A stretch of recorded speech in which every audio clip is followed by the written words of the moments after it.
অবশেষে আমাদের দীর্ঘদিনের প্ল্যান সফল হলো, কারণ আমরা অনেক দিন ধরে প্ল্যান করছিলাম যে আমরা সব ভাই বোনেরা মিলে একদিন পিকনিক করব। তেমন কিছুই না, আমরা ভেবেছিলাম বাসা থেকে কিছু খাবার বানিয়ে নিয়ে বাইরে গিয়ে সবাই মিলে একসাথে খাবো। যেহেতু আমরা বিকেলে বের হব বলে প্ল্যান করেছিলাম, তাই আমরা কিছু স্ন্যাক্স আইটেমই বানিয়ে নিয়ে গিয়েছিলাম। আমি বানিয়েছিলাম চিকেন মোমো, আর আমার কাজিন বানিয়েছিল ফুচকা, সাথে কোল্ড ড্রিঙ্কস, চিপস এগুলোও ছিল।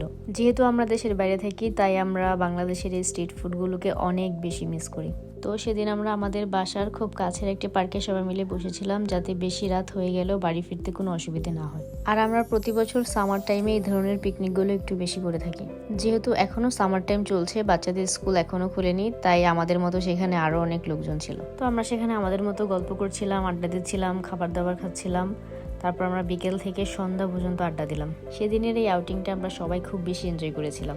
যাই হোক, পরবর্তীতে আমরা আমাদের সব জিনিসপত্রগুলো গুছিয়ে যে যার বাড়িতে চলে গেলাম।